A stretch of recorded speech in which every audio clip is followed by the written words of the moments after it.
Hi folks, HR Funk back with you. I have a firearm with me today that I'm going to do a little bit of a review on that you don't see just every day. What I have with me is a Smith & Wesson Model 940 revolver. Now, don't confuse the Model 940 with the very similar looking Model 640 because there are differences, specifically the chambering of these revolvers.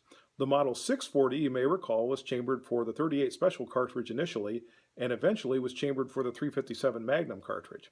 The Model 940, on the other hand, is chambered for the 9mm Parabellum cartridge. The Model 940 was part of Smith & Wesson's Centennial series. Now, in order to explain that name, we need to have a little bit of a history lesson. In 1952, Smith & Wesson introduced a J-frame hammerless revolver chambered for 38 Special that was known as the Centennial.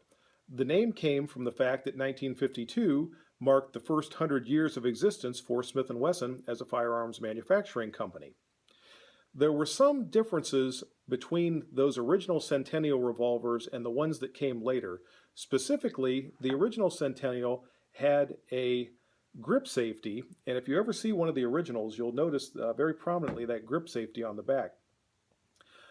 Smith & Wesson manufactured the Centennial revolvers from 1952 until about 1974. From that period, there were a number of years where they were not manufacturing this particular style of revolver, which generically was called the hammerless series. However, all of these revolvers do have a hammer. It would be more accurately called a concealed hammer revolver because the hammer in this revolver is concealed inside the frame. In 1991, Smith & Wesson reintroduced a stainless steel version of their classic Centennial revolvers. The Model 640 that I mentioned a little while ago was chambered for 38 Special. There was also one that I believe was chambered for 32 H&R Magnum, and the Model 940 was the sole version that was chambered for a semi-automatic pistol cartridge, specifically the 9mm Parabellum. Back in the 1990s, when I carried a 9mm semi-auto pistol for a duty gun, I opted to carry the Model 940 for several years as a backup firearm. Reason being, it took the exact same ammunition as my duty pistol, and also it made a very carryable package. One of the nice things about the Centennials is the natural design of the revolver makes it very snag-free. So if you're drawing it from a concealed location, generally there's nothing that's going to snag on coat pockets or pant leg cuffs or anything like that when you're trying to present the revolver. I like that a lot. I also like the 9mm in this particular revolver. I always felt that in a 2-inch revolver, at least up until recent times when some more modern ammunition alternatives have been introduced, that the 38 Special in a 2-inch revolver gave up a good deal of velocity, whereas the 9mm did not give up quite so much. I liked for that aspect. Again, it has all of the qualities that make J-frames such nice revolvers to carry. It is very compact, it balances well, and again, it has that snag-free contour. The 940, or the Model 940, uses full moon clips, similar to the ones that are used in larger 45 ACP revolvers, which means that when you load the revolver, you can load it, the clip as a unit, and you have all 5 chambers loaded at the same time. It essentially makes a very quick and easy speed loader. There's nothing to twist, turn, fall away after you've loaded the revolver. You just simply drop it in, close the cylinder, and it's loaded. Now, the whole reason that the full moon clip exists is to facilitate extraction. Once you've fired the cartridges and you need to extract them, especially when you fire the 9mm, and if you're using something like a Plus P that has a good deal of pressure behind it, sometimes the casings want to stick in the chambers.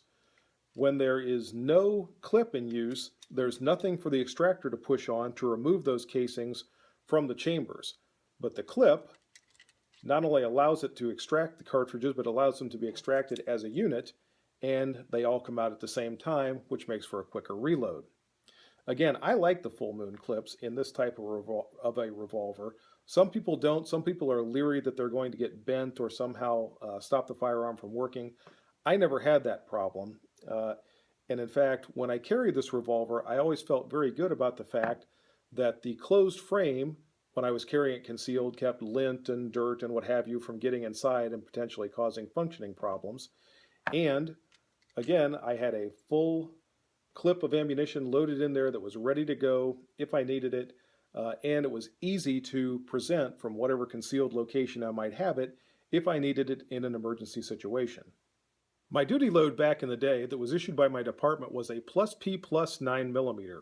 One of the nice things about the full stainless steel 940 with the heavy barrel is the fact that it didn't blink with plus P plus ammunition.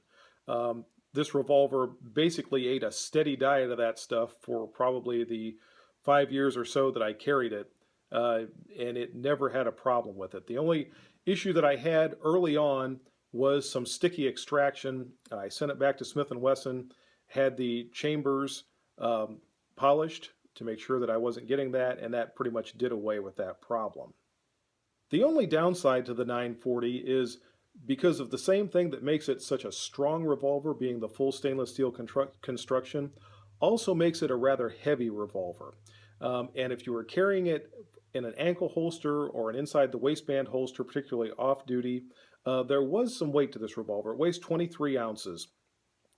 When my department switched away from the 9mm, we went to a 40 Smith & Wesson pistol, I started to look at the lighter revolvers that were coming out at that time, still sticking with a J-frame revolver.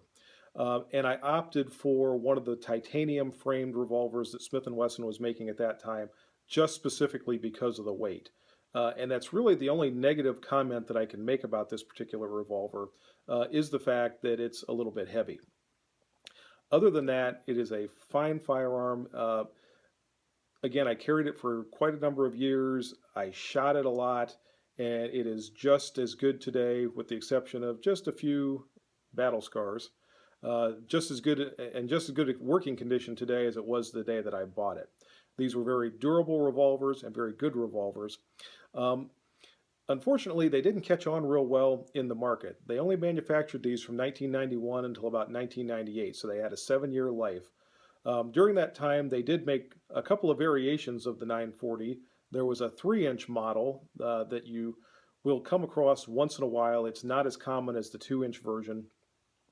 There was also a Performance Center version that was chambered for the 356 TSW, which was essentially nothing more than a lengthened 9mm cartridge, a little bit longer, took a little bit more powder, basically a magnumized version, if you will, of the 9mm. The other nice thing about the ones that were chambered for 356 TSW is you could also safely fire 9mm in there, so it gave you a little bit more variation with the types of ammunition that you could use in that particular model. Give you a little bit closer look at the 940. Again, you don't see these too terribly often. You can see that heavier barrel. It's not tapered like you typically see with the Model 640. Flip it around to the other side. It did come with the synthetic grips, and between the stainless steel construction and the synthetic grips, it was pretty much impervious to any type of environmental conditions. I didn't have to worry about it rusting, didn't have to worry about the grips rotting or anything like that. It did make a very maintenance-free revolver in the days that I carried it.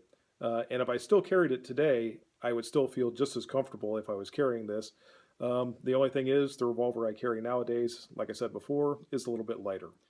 So that's my quick review on the Smith & Wesson 940. I hope you liked the video. If you have any questions or comments, please leave those below. If you liked the video, please give me a thumbs up. And until next time, good shooting. Bye-bye.